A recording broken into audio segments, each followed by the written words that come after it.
Hi, everybody. Welcome to our presentation on why business school essays are so hard.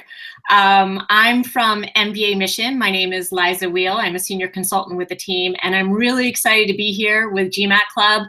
It's a great organization, and I'm really psyched that they're willing to host us for this. And I'm going to mention this at the end as well. But just to encourage you guys to stay attentive today. GMAT Club is hosting a contest right now.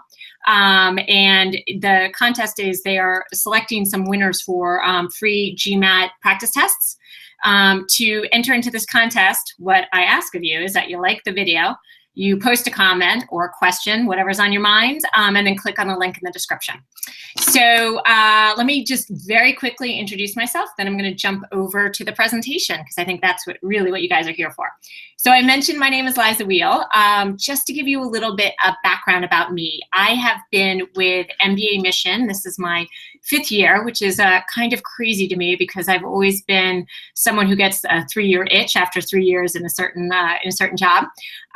Before business school, I was in technology consulting. I got there almost a little bit by default, was not a coder by training, picked it up on the job and loved it, but didn't want to end up in technology all my life. So with that, I headed to business school to redirect my career. I did my degree at MIT Sloan, 2 amazingly fantastic years, which is pretty much why I'm here today with you guys. After BSchool, I headed to Bain & Company, where I was in strategy consulting for several years, learning really the management consultant's toolkit. After 3 years, I mentioned that 3-year itch I get, I was eager to do something more operational. And so I became a brand manager in the educational technology space, first with a division of Scholastic, for those of you who are familiar with Scholastic, and then actually with Kaplan, where I ran the GMAT and GRE businesses. Throughout actually, when I started at Bain, I was doing admissions consulting, coaching on the side. Folks at Bain who had not yet applied to business school, I was, post-business school, they would share with me that they were applying to business school. I would get involved in their essays and helping them bring their stories to life. And I really enjoyed it and just did that on the side pretty much ever since I graduated from Sloan. I just was always passionate about people, helping people discover who they are and communicate who they are through their the application process. It didn't hurt also that I was such a proponent of business school. And so when I got my latest 3-year itch at Kaplan, I realized I wanted to really do this full time. So that's how I got here. And I'm actually breaking that rule of 3 years, but I think it's because each time I work with a client, it's such a fun process of discovering who they are and what they bring to the table. So that's all I got for you guys today. I'm going to jump over now to the presentation. I also want to say a happy Halloween to everybody as well. So hold on, we're going to see if I can do this well. I've been tested. Let's see how it works. All right. Okay. You guys hopefully can see this now. So here's what we're going to talk about today. Why is writing a business school essay so hard? That's actually only like the first slide. After that, I'm going to give you some key rules to make it less hard, because that's a goal. This is depending on where you are, this is an incredibly difficult process. And there are a few reasons, but I want to give you guys all some practical advice on how to make it a little less difficult and less challenging. All right, so here's what we're going to cover. I'm just going to share some thoughts of why I think writing a B-School application essay is so hard. And then I'm going to, hopefully make it a lot easier for you by sharing some rules that we have discovered that make it easier and just make it a little bit more process-oriented than a big black hole that it might feel like right now for you. I'm going to very quickly talk to you about us, MBA Mission, and then I'm going to open it up for Q&A, which I'm really excited about to hear what your questions are and take them as at the end of it. I'm going to try to get through my presentation in about 40 minutes, I'd say, 45, 30, somewhere around there. We'll see how it goes. And then we'll open it up for some questions, the good part. And again, you guys definitely comment on the post or comment on the video, get involved, and a nice ad there is you also get qualified for that GMAT Club contest. All right. Hi, Liza. This is Shavik, quickly chiming in. I think your presentation is not on screen share. Could you just check it out? Because we can't see it. All right. Can you see it now? Yeah, all good. Thanks. Okay, good. Guys, sorry. I knew I had to have a tech issue at least once. Despite the many times I practice, I still flub it up once in a while. So apologies. The good thing is that you really didn't miss anything except a slide that showed the agenda. So let's go ahead and dig in. Why is writing a B-School essay so hard? Okay, there are a few reasons that I can think of, and I'm sure you can think of more. This is like, all the programs out there are ridiculously competitive. It's not only a ridiculous program that you're seeking to get in, but it's a ridiculously competitive process too. And the process largely relies on the written word, at least in the beginning. For the most part, there are some exceptions, but really the application is a written expression. So that puts a lot of pressure on what it is you're writing. To complicate matters, the schools don't give you much room at all to express who you are. These are just some quick examples, but Yale and Darden, there's like one 500-word essay. That's it. Mine, there are a few short answer questions as well as Yale's interview prompts, video interview prompts, but really it's one 500-word essay. That's like a page. It's not a lot. Sloan, they have one 250-word cover letter. There is an optional essay, but 250 words, that's all you have to make your pitch for you. It's a very, very difficult essay to write. HBS, they used to ask up to like 6 questions several years ago. Now they just ask 1. And what you say, how you answer it, it's all up to you. That puts a lot of pressure of you to use your words carefully, you to be strategic about what you tell them, but it means that every word counts, really. All that said, here's the truth. It's not a writing contest. You're not going to writing school. You're not going to journalist school. You're going to business school. So even if you are a great writer, it doesn't matter if you don't have great stories to share. So I get a lot of folks that either are scared about their own writing abilities or think they're great writers, but it really all gets down to what are the stories they have to share. A few more points. This is a challenge you have. You need to convince the schools that you're awesome and differentiated without simply telling them that you're awesome and differentiated. You can't just say, hey guys, I'm awesome, let me in. You have to prove it. Because if you tell them that you're awesome, they're not gonna believe it. And in fact, they're gonna find that you're arrogant. So there's this tricky strategy about how you communicate yourself through your essays. And then let's just face it, I think this is tremendously hard. Writing a B-School essay requires you to be open and honest with a bunch of strangers who are ultimately judging you. This process of being open and honest, it can be very unsettling and very hard for some people. You have to trust yourself and go with it. So, okay, hopefully I have mentioned now some of the things that you're like, yep, that is all definitely really hard. Totally agree with you, Liza. Now, what are we supposed to do about that? All right. Fortunately for you guys, I got some rules to help you out. Here are some, I think we've got 9 rules for creating standout B-School essays. Number 1, own your application. This sounds obvious, but if you remember that bullet I just showed you, that this is a vulnerable process where you really have to put yourself out there on a limb. It actually becomes really hard to own your application and to communicate who you are. Let's see, just to share some points. What do I mean? Some people think, okay, this all boils down in an equation. I've got my GMAT or my GRE score. I've got my GPA. I've got my work experience. That equals me, and that tells the school, do I have what it takes? The reality is this is not an equation. They are not looking for one thing or one person or one GMAT score or one set of work experiences.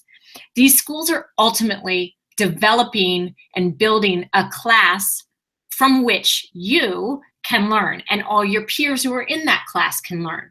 They've got a promise that they're making to each candidate that if that person comes to their school, they will be providing a very robust learning environment. If it were all easy, if it came down to an equation, this would their jobs would be easier. I wouldn't be in a job. But unfortunately, it's not that simple, which is why they spend months and months reviewing your applications, or more like 2 months, reviewing your applications, adding the interviews, etc. But the other thing that, what I mean about really your application is where I find so many people get tripped up is they start asking themselves, what would sound better to the school? What do the schools want to hear? How are they going to perceive this? I want you to stop asking yourself that. If you ask yourself that kind of question, you might be misled or, make a bad decision. We share the example of why tell Kellogg, who is known as an excellent marketing institution. They are, but they're also a great finance, consulting, healthcare, you name it. They're a great BSchool all around. So why tell a marketing story if you have no marketing experience? Why tell Kellogg a marketing story if you have no marketing experience? Likewise, why tell Columbia a finance story if you have no finance experience? It doesn't make sense. Why would you want to be judged on something that it's not your strongest? And likewise, if that's not where you're strongest, maybe you're not showing where you are your strongest and what is the real thing that's going to differentiate you. And we use this quote from Derek Bolton, the former director of MBA Missions. Because we want to discover who you are, resist the urge to package yourself in order to come across in a way you think Stanford wants to hear. Such attempts simply blur our understanding of who you are and what you can accomplish. Your ability to tell your story is everything. And I have to say, only you can do that. No one else can tell your story. Remember that too. That's a strength. All right. Rule number 2, stop and think. What do I mean by this? How many of you guys have been out there looking at the essay questions being like, oh, I got the perfect story for this essay question? Or you look at a school's essays question, maybe you have one answered, but you're like, gosh, I have no idea what I'll do in the second one. What's a good answer for that? I want you to stop that. Stop looking at the questions and first look at yourself. I want you to stop and brainstorm. We call this multidimensional brainstorming, where we really encourage you guys to explore everything about yourself. The things that make you. And I'm going to use an example of this is a pseudo client. I think it's a mishmash of a few folks actually on the team, what brainstorming could look like. So in this case, the first thing this person did was list the things that really define this person. This person had been pretty proud of becoming a project manager at work. The person had taken up a leadership role on the health committee. This person was really interested in theater and actually joined a theater board. And just as a side note, but the person wanted to write it down, he was really a standout grandson. He cared a lot about his grandmother, and his grandmother was really, really important to who he was. So that's one of the first things I want you to do is think about the big themes that define you, whether it's work, whether it's personal, whether it's values, whatever those things are that, these are the big buckets, my kind of greatest headlines list, if you will, or even greatest hits list, depending. For each of those little slices, though, those buckets, I want you to then go further. I want you to ask yourself the question of okay, what are those defining moments I had of being a project manager? For example, in this case, this person was managing 7 consultants at a failing company once as a consultant. Ask yourself the not black and white questions, the color questions, the things you can't see on a resume. How did you forge a unified team of 7, if you did? Did any of your team members require special attention? How did you give it? What was your relationship with your client like? How did you drive forward any client decisions? How did you motivate demoralized employees, if you did? Maybe that wasn't an issue, maybe it was. Did you face any ethical issues? Did you face something that was a real step-up opportunity for you? How did you manage your project internally? And then the other one, if I would jump out and write this really quickly, but I won't. I'll say, what made this hard? Because the things that are of value to us usually come at a cost or a challenge. So whatever things you're pointing out as a bucket or a standout accomplishment or thing that defines you, what made it hard for you? What was challenging about it? I want you to do this ask yourself these questions, because these are the kinds of questions that will start revealing what stories you really might have to share. The top level of project manager, health committee leader, theater board, stand-up grandson, those are a list. Those do not make an essay. It's these questions that can unveil the stories that are going to potentially make it into an essay. I want you to ask yourself these deeper questions about all the main buckets, or the main accomplishments that you've identified, these main things that you want to communicate yourself. When you're done with that, you'll get something that looks like this. You obviously won't have these headers. Maybe you will, because maybe we've got some project managers on the call, or some people who are on theater boards. More than likely, it looks nothing like this. But just as an example, what you see here is the output of this brainstorming, where you've got these big buckets as well as a few key things that really define that bucket. So just to take this example of a project manager a little further, in this case, the applicant had lobbied the client and created incentives for demoralized employees to complete work. Basically, he launched an internal competition to build just motivation. He managed a high performer's ego and facilitated growth while balancing team interest. So that's nothing easy. If you remember how I asked about what made it challenging, that I'm sure was difficult for this person. And then the result, complete the key project ahead of schedule and earn follow-on business. The only PM that was to do it in that year. So that's a really clear result of what went on in this project that this person managed. And you can see some other examples, but overall, these are why each of these things really stand out to the person. And the person has gone to that extra level of thinking through of really what are the key experiences that have shaped whatever headline, health committee leader, theater board, standout grandson, what are the actions or the accomplishments underneath one of those to further flesh out those ideas. This is kind of what we call your greatest hits list. This is your brainstorming. This is what I want you to do before you start looking at those questions, because this is you. The challenge is if you look just at the questions without doing this, you're going to sell yourself short. You're either going to stop at the top level. You're going to stop at this top level, right? Project manager, health committee leader, theater board, and stand-up grandson. And it's going to be more too listish. You're going to try to fit all this stuff in there without ever telling a story. Or what's worse, you might not even think of these things because you're just thinking professionally. Or, you're not really thinking about, well, gosh, my grandmother is so important to me. Is that something worth sharing about me? You need to invest in the brainstorming process first. So you've basically armed yourself with your inventory before you start matching it up with a school's questions. But, of course, challenging all that is you can't say it all. We already talked about how few questions, how few words you have to play with as you go into the application process. So you got to be strategic. So this leads to rule number 3. Optimize and strategize. All right, what do I mean? So I'm going to take 2 different schools' essay questions as an example. The first is HBS's question. It's for this year, and we say it's new approach because last year they had a introduce yourself prompt. But the 2 years prior, they had a prompt that was very similar to this. I think there was one word. Before it was, as we review your application, what else would you like us to know as we consider your candidacy? Now it's, as we review your application, what more would you like us to know? There's no word limit. First, don't get excited with that no word limit. This is an exercise in strategic communication. Just because they're not giving you a word limit, do not assume that means you can write a book. They will not get through it, and then you've shot yourself in your foot. We tend to say, just see what you can say in 1,000 words, and try not to think that you have more to say than that, because trust me, everybody else could say more. And if you're the only one who has not been judicious about how many words to use, that's going to be kind of a cut against you. So be strategic, communicate only what you have to. What does that mean? What do you have to? How do you figure this out? Remember, go back to your inventory, go back to your greatest lists. Start from here. What are the elements that are most important to you that you have to communicate?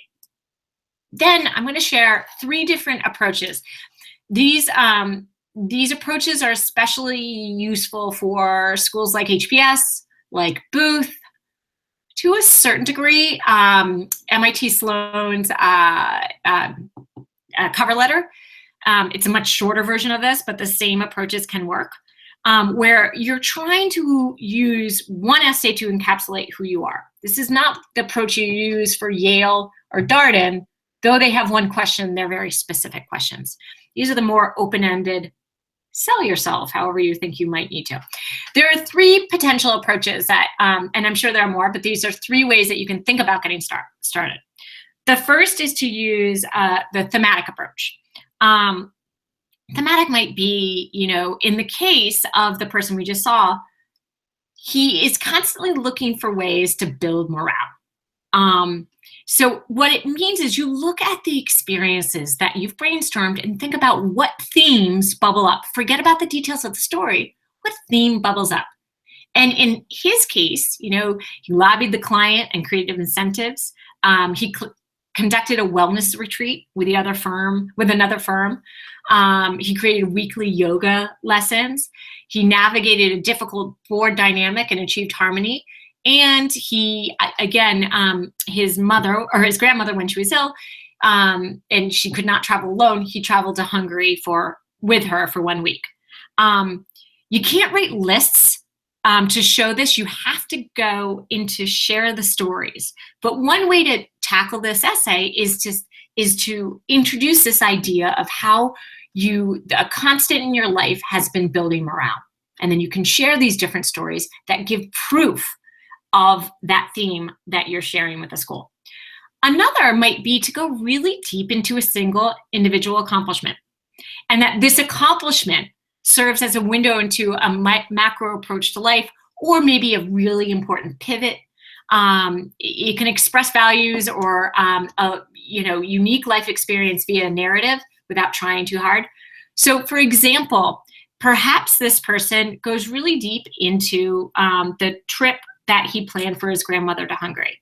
It can express, in sharing that story, the motivations behind it, the difficulty the candidate had in planning the trip, the bonding that occurred when he and she were over in Hungary. All of these can reveal more about the candidate just by taking that one example and going really deep into it. And then a third approach could be more like a personal journey. So thinking about threading, 2 or 3 mini stories that reveal your values, your motivations, your strengths and weaknesses, how you make decisions. To make this work, you want to focus on inflection points and perspective shifts. So instead of just writing, first I went to school and I really enjoyed it, and then I became a consultant, and then I joined, private equity, and then I did this, and then I did that. It's going to be boring, because remember, we like challenges. We like those inflection points that help define who you are. So it's not a biography. Instead, it's just a few anecdotes that reveal important moments in your life. And how you do this is really particular to execution. It's impossible to offer general approach to selecting stories, but I'd say, what are the stories that are most meaningful to you and collectively show off the most about you? Those are the 2 lenses to choose when picking stories. All right, so that's one way to deal with that brainstorming. The second one, I want to use another example, is like Haas. Haas is great. I think Haas is awesome because, as opposed to HBS, which says, okay, tell us more. Actually, I should say, as opposed to, say, Yale, which only has 1 question, Haas offers a lot of questions and gives you some choice too. Which for me, as I tend to really want to help my clients express themselves as much as they can within the constraints that the school provides. I see Haas as, wow, there's a lot of opportunity to express who you are. So you've got 3 main questions, and 1 has a choice. So 1 is, if you could choose a song that expresses who you are, what is it and why? This one usually fills people with absolute dread, but it's not. I actually love this question. It's one of my favorite. Essay 2, please respond to one of the following prompts. Describe an experience that has fundamentally changed you and the way you see the world. And how has it transformed you? Describe a time when you were challenged by perspectives different from your own and how you responded. And then the last one is describe a difficult decision you have made and why it was challenging.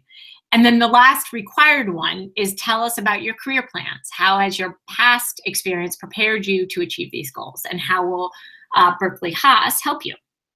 All right, so same thing, just the same as we did with HBS. We go back to this list. We look at our brainstorming. We say, well, here are the stories I have to share. Now, let me look at the essay questions and we do some mixing and matching. Let me line up and see how I can answer these questions. There's no right way, but here's just to show you what I mean by this is approach number one. This one could be, okay, the song could be Give Peace a Chance. It's a little bit of a tongue-in-cheek, which is totally fine. So if we go back to that building morale, Give Peace a Chance, maybe this essay, you could reveal how you lobbied the client for incentives, you navigated difficult board dynamics and achieved harmony, and you create a wellness retreat and created these weekly yoga classes. Then respond to one of the following prompts. You could figure out what you have and you find out, okay, well, I've got something an experience that has fundamentally transformed me. That would be my trip to Hungary with my grandmother. Or I've also got when I was challenged by different perspectives. And this is when I was managed high performer's ego. That could be, that's totally fine. There's not one way or another way that you want to answer this, but here is a different approach, totally different. So the song could be Thank You for Being Friend. The Golden Girls theme. I'm sure you guys remember that. A little tongue-in-cheek again. So grandmother couldn't travel alone. You went to Hungary for a week. And you completed a joint fundraising effort for medical charity close to your heart. You raised a significant sum. And then again, you could, now that you're using the grandmother story in the first one, the second one, you could use something more like, you could answer one of the second two. Describe a time when you were challenged by perspectives different from your own and how you responded. Maybe you'd use the time when you lobbied the client and or when you managed a high performer's ego. And then the last one would be, you could use to describe a difficult decision you've made and why it was challenging. You could go with navigating the difficult board dynamic. So there's not one of these approaches. One of these approaches is not better or worse than the other, but it just shows you how you want to divvy up your stories based on the questions that are being asked. Okay? So the headline is brainstorm first, come up with an inventory, and then look strategically at the questions and figure out what, based on your inventory, you have to offer up. All right. So now in 15 minutes, I'm going to help you how to write that essay. The big thing here is it's actually not an essay. It's a narrative. The MBA application essay is a complete misnomer. An essay is formal. And essays prove a fact. It's like something you'd write in high school with this like intro, and you very slowly build this fact base or to prove your point. But in fact, what you want to write are narratives. Narratives tell stories about your lives and experiences. They're subtle. This is important. And let the facts represent themselves. What do I mean by that point? It means if you go back to what I said in the beginning, you need to show them that you're awesome, but you can't tell them that you're awesome. You have to tell the story and let the reader infer what it means about you. You can't tell them how to interpret it. Your story has to, leave it up to them how to interpret it. So that means you've got to be very strategic on how you write it. All right. I'm going to read this out loud for you guys. And then I'm going to pause for about 10 seconds to let you think about it. During my first 3 years at Goldman Sachs, I worked harder than other analysts.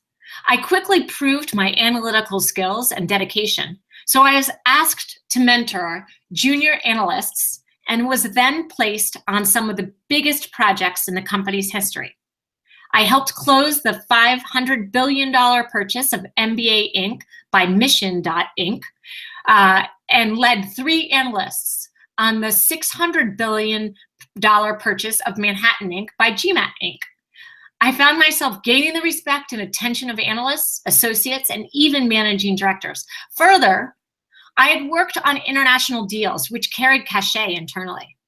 It was extremely gratifying when my mentor, our managing director, Steve Smith, promoted me to associate 1 year ahead of schedule, validating my tireless efforts and leadership skills.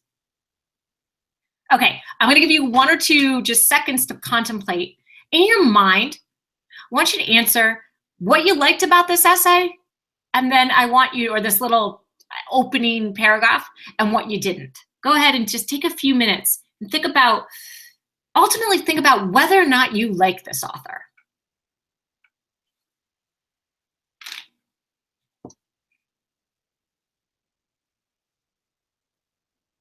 All right, hopefully you have an answer there. Do you like this person? If so, why? If so, why not?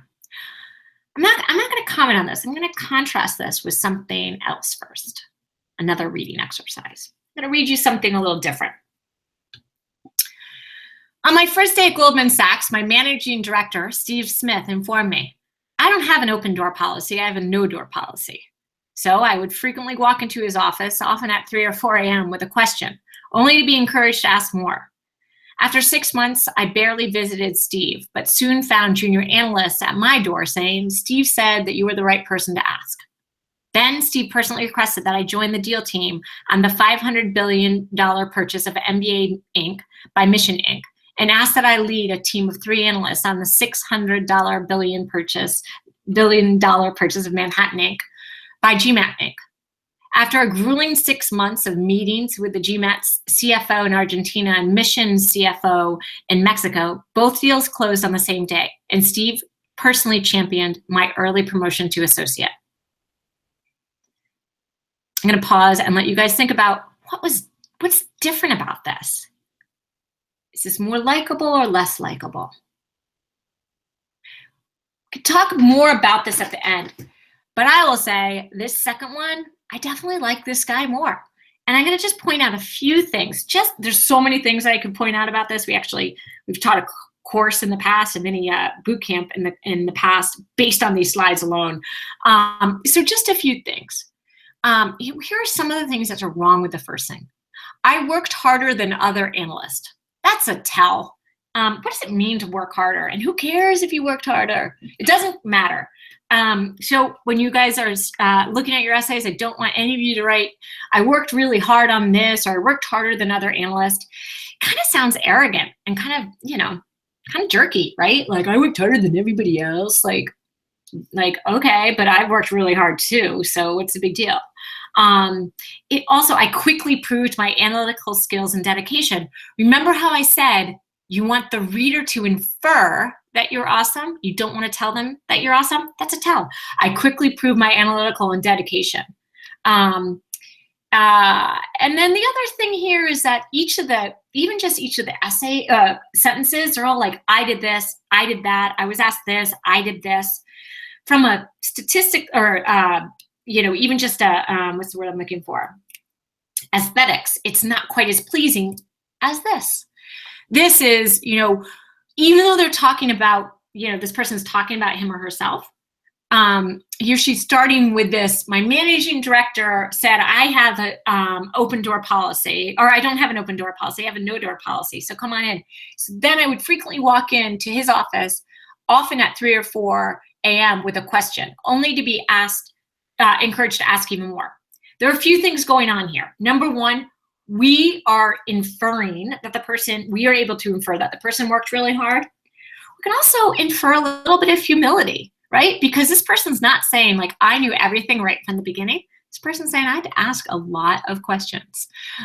So, these are just some, small ways. This really exemplifies the show, don't tell, which I'll mention again, which is describing the situation, reliving the situation, choosing vivid details that allow the reader to understand what's going on. After 6 months, I barely visited Steve, but soon found junior analysts at my door saying, Steve said you were the right person to ask, as opposed to this one. I was asked to mentor junior analysts and was then placed on some of the biggest projects in the company's history. So it really is a narrative, not an essay. Okay, I'm going to show one more example, then we'll get into even some more of these. I grew up in a successful family and took nothing for granted. Many judged me as spoiled, but few knew that I was working incredibly hard, from an early age. You know that incredibly hard part's going to set my, my warning signs off. My parents had no toleration, or no toleration for me being idle. My days were filled with chores, and I worked odd jobs in high school. Hard work became core to who I am and continues to shape me to this day. Again, it feels like I grew up in a successful family and I took nothing for granted.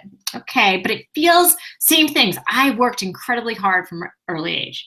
Maybe you have to think of a way to show that instead of tell it. Let's see another example of this being more shown rather than tell. It is easy to make assumptions about Junior when Senior is so successful, but my father used every ounce of the determination that enabled him to build his firm to ensure that none of his children were spoiled. For me, that didn't just mean I was expected to get good grades and compete hard in high school sports. It meant that I pumped gas for 20 hours a week, starting in the 9th grade, to pay for school trips and to walk around with pocket cash. I learned early that I could take nothing for granted. So here, at least, we're building a story out of it. We're not just telling them, like, I didn't take anything for granted. It's hard. This is a very important comment, but it's not very intuitive. You believe someone less when they tell you it directly. So let's look at this. I grew up in a successful family and took nothing for granted. Without the proof, we tend to actually be suspicious of that statement. Reveal the proof and the evidence first. By the time you tell us, I learned early that I could take nothing for granted, we believe you more. So when you do a direct tell without the proof, we tend to completely not, we tend to doubt the authenticity of the comment. Okay, a few other things about writing a narrative.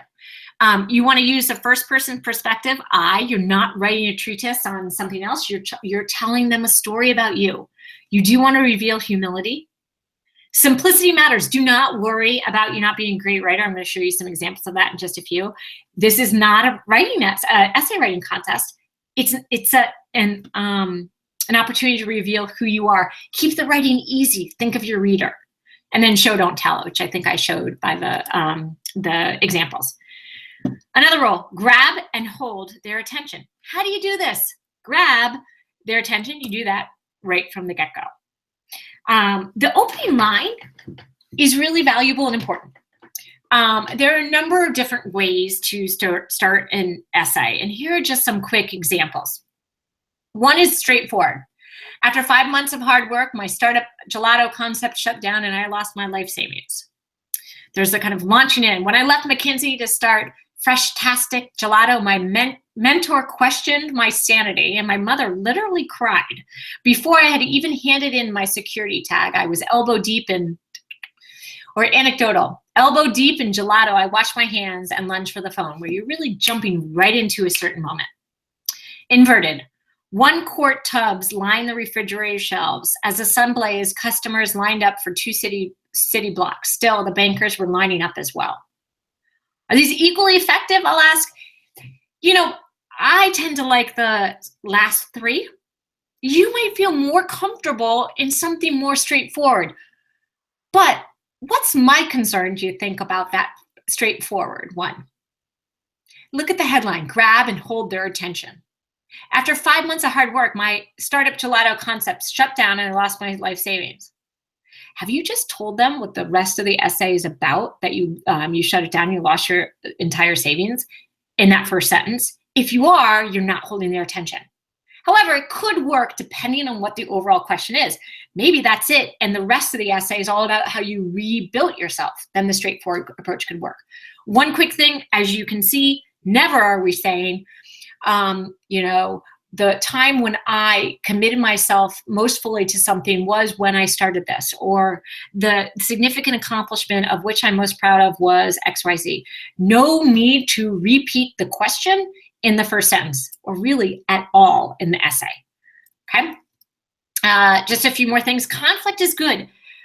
no one likes a story that was easy to get. If you think about it, like, no one wants to hear about the marathon runner for whom running those 26 miles was easy, right? We want to hear about the slog. We want to hear about why something was hard. It doesn't necessarily need to be, conflict does not need to be between people. It does not need to be violent or confrontational. It's basically about oppositional forces that have shaped your experience. If something came too easy to you, it's not going to be interesting to the reader. We want to see you slogging through, circumventing those obstacles, really persevering. So keep that in mind. That's going to hold their attention. All right? Keep it simple. What does simple sound like? So some examples. I was brimming with excitement. After years of hard, almost unrelenting work and effort, I was finally about to achieve the pinnacle of my career, a presentation in front of our CEO, an impressive man with an unrivaled pedigree, and someone for whom I held a tremendous amount of esteem. I could barely contain my excitement as I started to present, my palms sweating, my heart racing. And then, to my absolute horror, there on the page, a typo in the CEO's name. It was the most horrifying, embarrassing moment of what heretofore had been a glowing career. Yikes. That's pretty bad, right? I mean, I'm talking about the minute. But also, you're writing way too much. You don't have words for all this. 250 words for some of these essays. You got to make it short and sweet. Let's see another version of this. There it was in bold type on slide 1. Presentation to CEO Peter Monroe. I had prepared for months, and yet at perhaps the biggest moment of my career, I had made what some can only be described as a rookie mistake. Our CEO's last name is Monroe. Boom, right? So much more effective. It's half the words, and yet it's even more powerful. Keep it simple. Keep it simple. Okay. So here's what how to keep it simple, some more things. And all these actually they've been scrubbed. All these examples are from, writing's hard. But I just want you to know that all of these are pulled from real examples. So when you're working on your resume too, keep it simple, or in your essays. So industry specific jargon. Rationalize the internal application portfolio for, led the basic design concepts for digital hardware design, such as DC loading analysis, AC timing analysis, EMI, EMC, design for test concept. I don't get any of that, and neither will the AdCom. You want to make sure you're using language that anybody, even outside of your industry, will get. Don't use overwrought or flowery language. As I gaze at the New York skyline, which represents the hopes and dreams of so many who had come before, I was filled with inspiration that I too, like them, would one day reach the pinnacle of the financial industry. Keep it simple. This isn't a writing contest. Keep it focused on the vivid details that matter. Using more words than needed to convey an idea. I was engaged in the pursuit of passing my CFA exam. Can't you just say I was studying for the CFA? My goal entails providing counsel to key players in the technology space. My goal is to advise others in the technology space, or to become an advisor in the technology space. Excessive synonym usage. We see this a lot too. I coached, guided, and mentored. Okay. Again, you could just say one of those words. It's fine. All right. I know we are, I want to keep us moving on time, and I have a lot more things to say, but I'm going to keep it quick. The last two ones are really around, actually I've got 3 more rules, but really around your goals. The goal statement. This is an essay like what you will see on Berkeley Haas, Stanford, Wharton. A lot of these have them. There's some version of what do you hope to gain professionally from the Wharton MBA, or why Stanford? It's a time when you're making an argument for your goals and how you're planning to reach them through the school's offerings. So you need to develop your goals, and I really encourage you guys to do some soul searching on this. This is not easy. Here's an example of what some not well-developed goals can look like. When I graduate, I want to join and modernize the vineyard. Thereafter, I will climb the ladder and become a partner in this vineyard. Right? I mean, first blush, it sounds interesting. And here are the long terms. Actually, let's see what this can look like. Sorry about that, guys. So this looks like potentially could be something good. But let's read a different version. When I graduate, I will continue on my path in the wine industry, only now on the manufacturing side. I hope to join a small vineyard and apply the skills I learned in my MBA to the betterment of the organization. In the future, I will seek to start or purchase a vineyard and employ the techniques I've learned in my career during my entrepreneurial days. This is better, still not great though. I'm still not sure what skills they're going to learn in the MBA. I don't know what this means by the betterment of the organization, and what techniques have they learned in his or her career during his entrepreneurial days. Let's see a different version. With my background as a wine journalist, I'm well aware of the traditional aspects of the winemaking industry. Aha, this person comes with some skills. And recognize that many vintners are slow to adapt to modern manufacturing and marketing techniques. With my MBA, I will have the specific entrepreneurial and operational skills necessary to develop a small vineyard and nurture it so that it realizes full potential. In my first position, I see myself as general manager of an antiquated vineyard in the ABC region, implementing operational efficiencies, accessing capital for growth, and marketing a superior product nationally and even internationally. So I'm not going to spend more time on this, but I want you to get the point across as you want to show a logical connection between where you've been and where you're going, and to recognize what need you're addressing. Okay, so you really have to have something that ties to, at least in part, of the skills you've been acquiring and what you've been up to, and that you have an idea of what's going to be entailed for you to get what you need to do. I'm going to go a little bit quickly. I'm going to skip the ones on the long-term goals. I encourage you guys to download our personal statement guide if you want more on that one. But I want to show you one more writing example, connecting with your target MBA. This is critical. Schools, you know, they want to know that you've really thought about how you're going to take advantage of the resources. We call it the present. So the past, present, future when it comes to the personal statement is, in the past I was doing this. In the future I hope to be doing this, and I hope to use school X to get there. I'm going to show you 2 sample responses to why target X. Kellogg, or why school X. Kellogg is remarkable because of its wealth of biotech healthcare resources. I'm excited to join a community of aggressive innovators. I really believe that the healthcare enterprise management major is unique and offers a depth of research and practical offerings. Okay, now, first off, I'm learning nothing about you, and B, I'm just learning about Kellogg, which as the AdCom is the only thing I really know about, right? If you're telling them about Kellogg, you're not doing your job. Let's see another example. What appeals to me about the health enterprise management major is that I can delve into traditional management offerings at a high level while engaging in the pure science at the beginner level, where I admittedly currently stand. The science bootcamp and tutorials will ensure that I am conversant in the language of the field and will prepare me for the advanced courses that will be crucial to my success. Considering my career interests, I'm looking forward to the intellectual capital management and medical innovation, where I would, et cetera, et cetera. Now we're learning more about the applicant. And what this person is doing is cementing him or herself to Kellogg's offerings, but we're not learning more about Kellogg, we're learning more about the applicant. Beware of generic statements, and flattery is futile. All right, my last rule is answer the question. Start with the question, make sure you're answering it. Go back when you've written an essay, look back at that essay prompt and make sure that you're actually answering all parts of it. Okay, that's a big one. Sometimes I feel like Kellogg has some questions of like, what did you learn from this? Tuck does too. You know, Ross's question has a why on it. You need to make sure you've answered those questions, okay? Otherwise, it's you're missing a chance to connect with the AdCom.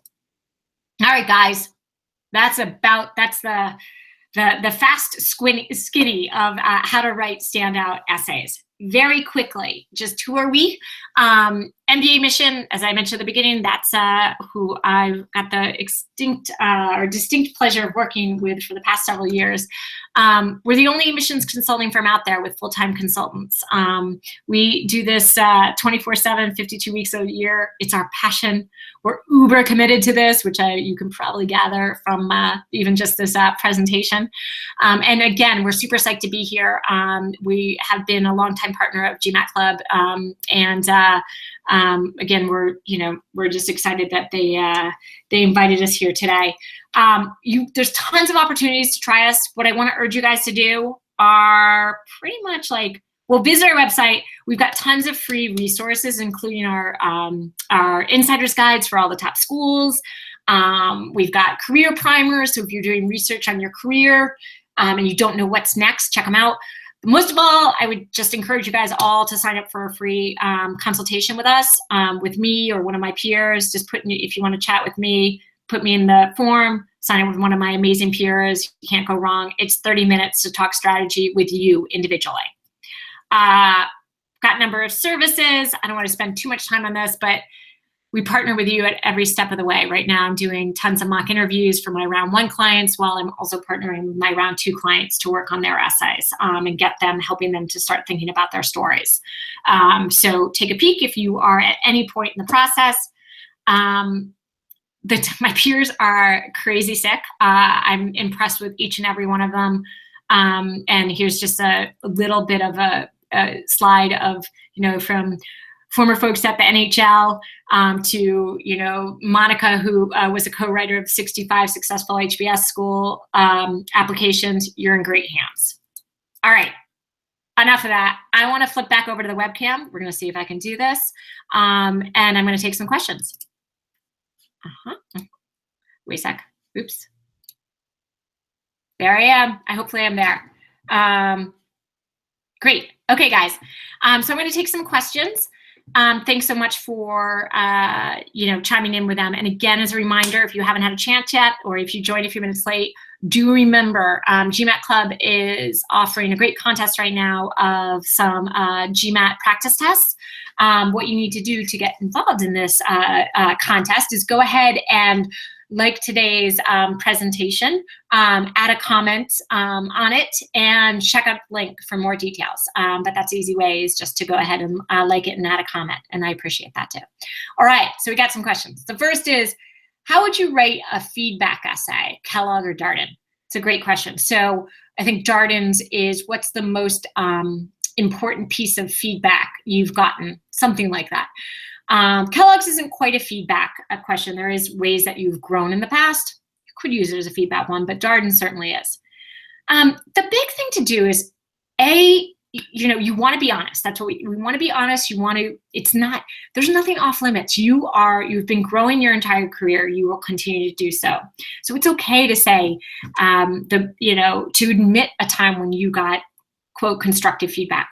What's important beyond that, to be honest, is to be honest about how it made you feel. It's okay if you're like, oh, shoot, I should have been doing that, or even like, wow, I didn't realize I was doing that. Whatever the case might be. So, it's to reflect on how you reacted. And then the third most important thing is to show how you then internalized the feedback and turned it around.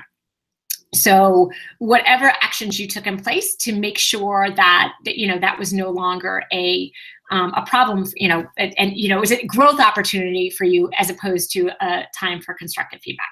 So hopefully that helps. What kind of songs are common for the Haas essay? Great question. There is no right or wrong. The big thing is, I don't want you guys to get too tripped up in is this song right, or what do the song's words sound like? This song's lyrics are exactly what I wanted to say.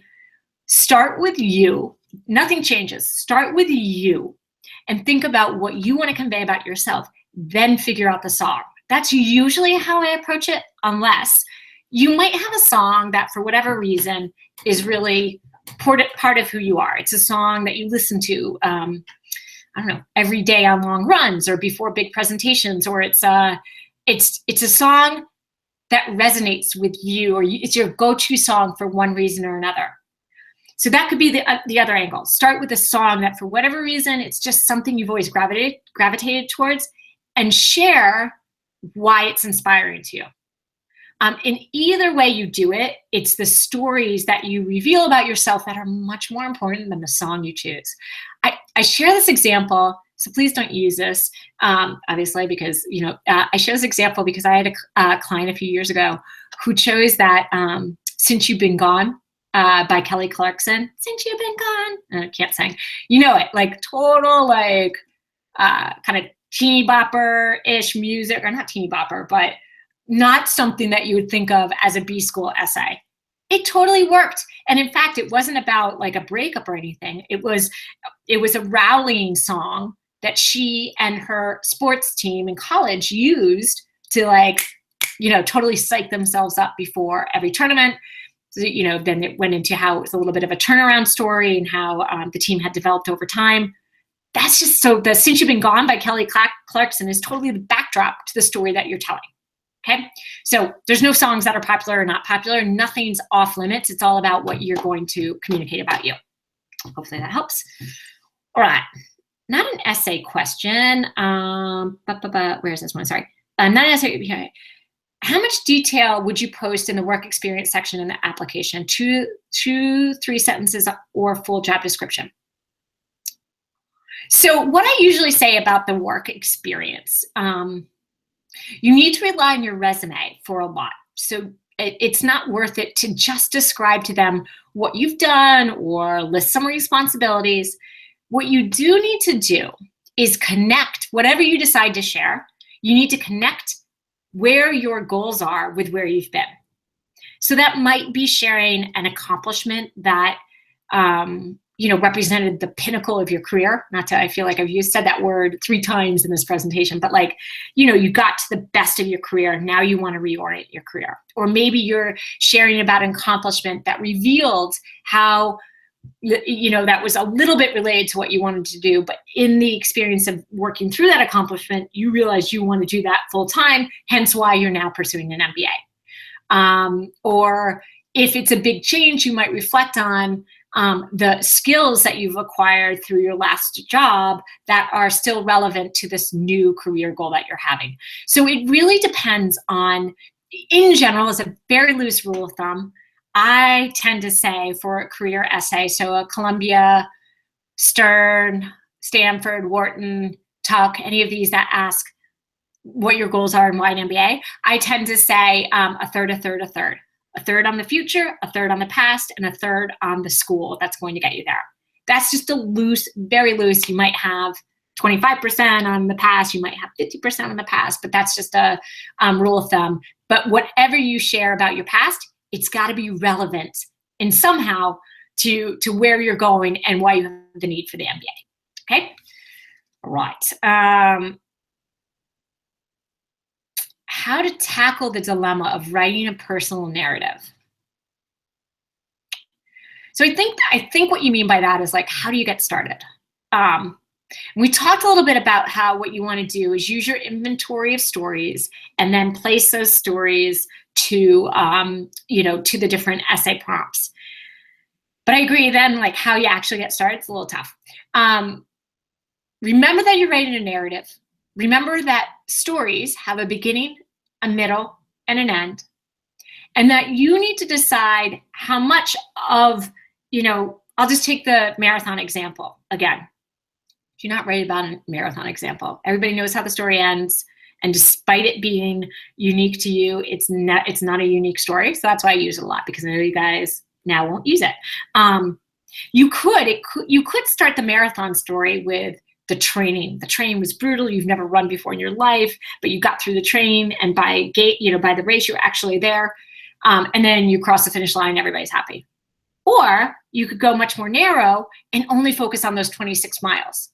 There's not one right answer. You need to think about what are the pieces that you want to reveal about yourself, and what's going to be most compelling? Where's the story going to reveal those details in the most compelling way? I often see a mistake people make, which is that they'll have a red herring introduction. You know how I said grab their attention, grab the reader's attention? Somehow I've got this really vivid introduction that's so gripping. I'm trying to think of an example of this. Let's see if I can do it with a marathon. You know, something about like, no, it's not going to be a good example. I'll drop it. But it's such a gripping opening, but that has nothing to do with the rest of the essay.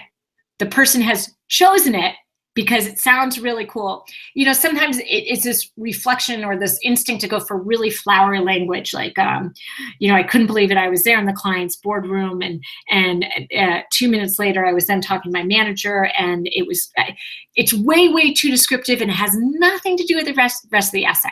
So I would encourage you guys to how to actually start executing is come up with the beginning, middle, and the end. You don't have to write it in that order, mind you, but you want to know what context do I have to give for them to understand? Where do I then want to show the different tasks that I went through, the middle of it, the gist, and what's the ending? What are the results? And how did I then learn from it? So hopefully that helps in answering that sort of how to tackle writing one of these. All right. The essay example you use, nuance changes like that, can that make or break for an application? You know, to be totally honest, I can tell you this. You can never make a bad story good. All the writing in the world, it doesn't matter how you communicate it if the underpinnings aren't solid. So if, I mean, again, let me just go with the marathon. If you're like, oh my God, I ran 20 miles of the 26 miles in a marathon, and that's my story. And there's no learning from it, you know, like you didn't hit the ball out of the park. If the story itself isn't good, no matter how you write it, if the results aren't there, that's a deal breaker. On the flip side, if a good story is written badly, I honestly believe it can be a deal breaker, but you're relying on the reader to be able to see past the things that are hurting you. So you're assuming that they will know that you're not arrogant, that they will still infer great things about you. So you're leaving more to chance. So while I know you can never make a bad story good, do I think some people get in or get through get to the interview process with badly written essays? As long as the underpinnings are good, it certainly happens. But what I would encourage you guys to do is not make it happen. So be in control, give them a well-written essay where they can infer so that they're not actually accidentally thinking you're arrogant and nix you there. Hopefully that helps. Would you make your resume points ultra simple sounding as well? Yes. Here's why. 2 reasons. Number one, the AdCom. Think of your audience. The AdCom is looking across industries, all industries for looking for superstars. They are not trained up in your industry. They are trained at how to recognize superstars. You need to make it as easy as possible for them. If they don't understand what you're saying, if you've got a lot of jargon, what happens? If they don't understand it, they're going to feel dumb. Nobody likes to feel dumb. Even if they're like, I don't get it. There's that little like, should I get it? I don't know. Should I get it? Should I have gotten it? Maybe I don't know. And if you're having that kind of thought, like, should I have understood that? Maybe I should have. They're going to resent, they're going to hold it against you, right? Like if you read something that you're like, that you don't get, you're like, maybe I'm not smart enough to get this. And you end up like, it's not a good feeling. Make it easy for them. Make it like, oh, got it. This guy's a superstar. Of course. And then the second reason, so it's not that just the AdCom, it's also your interviewer. Your interviewer will often have only your resume. They're never going to read your essays. There's some differences, Stern, Sloan, and HBS. The rest are just going to have your resume. Same thing. Your person's like, I have no idea what all this techno speak or jargon speak, or I'm outside, finance speak is. There's a disconnect you're automatically going to have with that person. You're going to be digging yourself out of the hole. Keep it simple. Make it, we have 2 tests. One's the high school test and one's the CEO test. Every bullet should be understandable by a high school student, a high school graduate, and be important to a CEO. That's your scan that you want in every single bullet on your resume. All right, guys. This is, I think we went over my time as much as I tried that I wouldn't, but I did. Hopefully this was helpful to you guys. Essays are a bear. Remember the 9 rules. Remember to go ahead and comment and like the presentation as well, so you can be entered in the GMAT club contest for the practice GMATs. And overall, say best of luck to you guys. Come find us at MBA Mission. Sign up for a free consultation with me or one of my peers. I'd love to have the conversation going. And assuming you watch this today, I'd say happy Halloween as well. That's all I have. I'm going to go ahead, and unless I hear anything else, I'm going to go ahead and turn off my camera. Thanks, guys.